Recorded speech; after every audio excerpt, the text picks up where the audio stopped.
Hello there, Gears team. This is Michael Neff, director of Gears Golf, and today I'm going to do a little video on face to path. And I've picked Nick Price because I think he has a little bit kind of a unique challenge in respect to face to path, and kind of want to tell you about my experience with him and kind of what that's, and how to kind of what we did and why we did it, and you might find it helpful. The face to path here, I put the visual tools clubhead vectors on, and this is basically gives you a real time or a live D plane, if there, or for a lack of a better term, but it basically gives you the face relationship to the path throughout the entire swing. Depending on what kind of shot you want your player to have, if the face to path is closed on a square face, or assuming that the ball is hit in the middle, let's assume there's no gear effect. If the face to path is closed, the axis tilt will hook for a right-handed player, and for a left-handed player too. And if the face to path is open, considering no gear effect, then the ball will curve to the right. I think it's really important to illustrate Gears' strength here, that we actually have bulge and roll as part of this measurement. In this case, this particular driver has 12 degrees of bulge and roll, and what that means basically is that the face is going to be more closed over here, and it's going to be more open over here. It's going to have more loft up here, and it's going to have less loft out here. And bulge and roll is designed to kind of help players with off-centered hits curve the ball back to the middle. Whether it's hit on the toe or on the heel, it's designed to kind of curve the ball back in the middle. If it's hit on the top, it's kind of designed to curve the ball down, or high launch, low spin, and then if it's hit down here, it goes low launch, high spin. It's a great technology. It's been around forever, and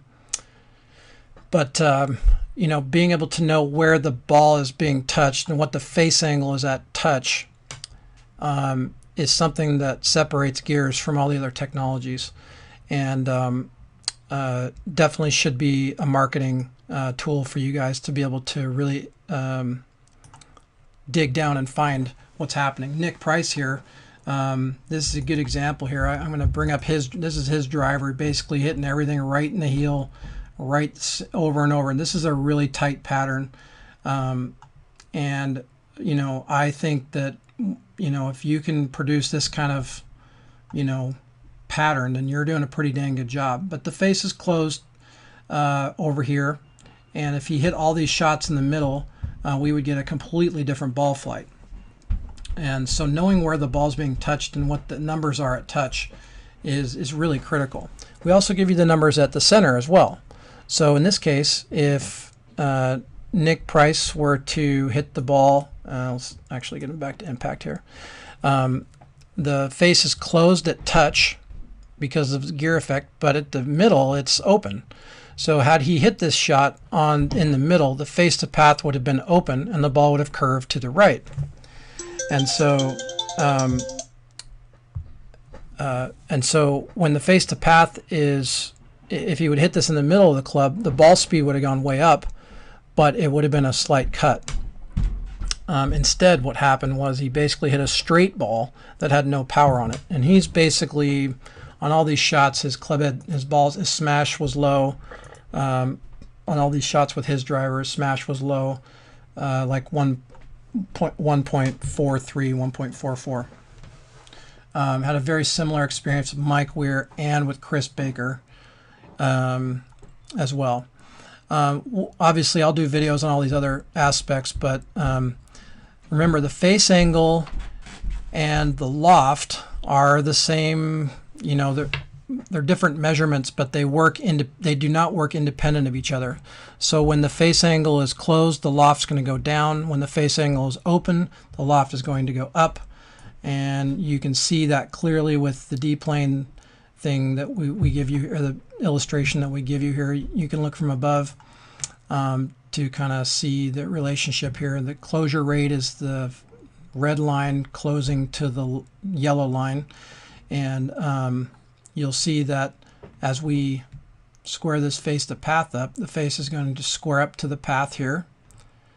And, you know, here's a case of, you know, a #1 player in the world, winner of many major championships, and he's, you know, complaining about that. You know, this is his driver, and he's hitting everything in the middle, or he's hitting everything in the neck, and he's really unhappy. And what was really shocking to me was it just felt bad to him, but he couldn't pinpoint what it was. It didn't feel like it was a real heel shot. It just felt terrible.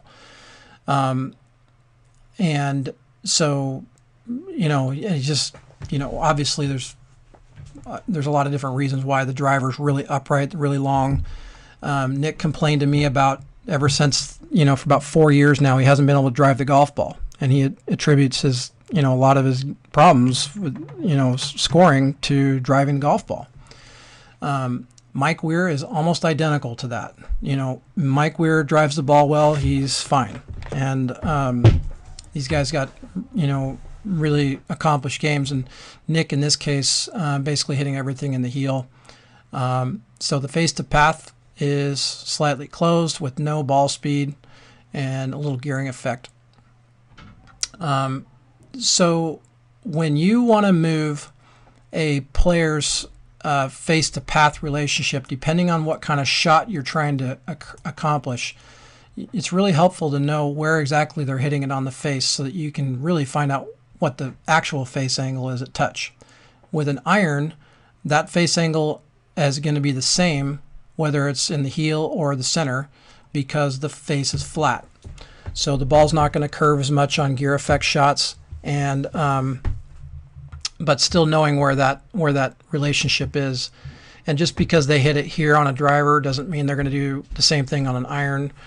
You know, all these factors play into that.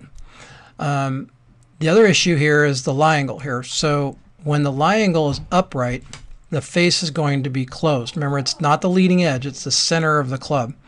So in this case, Nick Price has to lean the shaft forward to counteract this driver being so upright.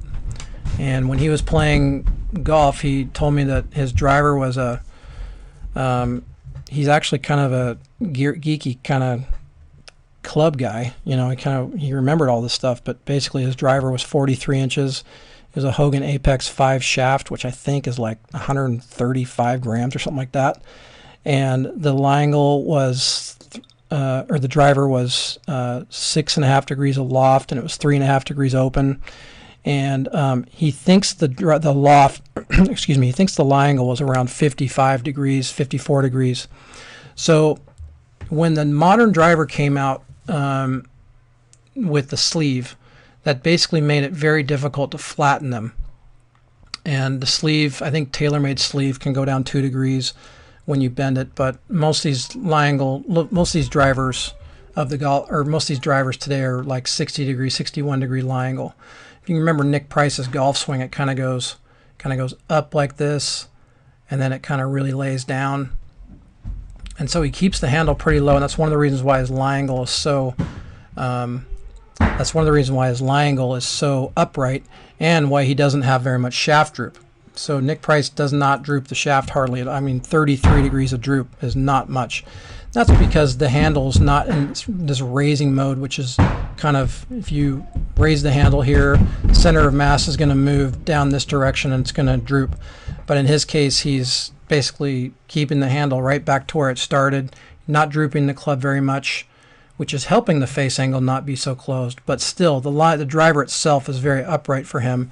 So he is fighting a closed club face, and he's going to have to lean the shaft forward to negate some of that, or he's going to have to go into flexion a lot with his left wrist to kind of open the face, for lack of a better word, or add loft to keep the face from being so shut to the path.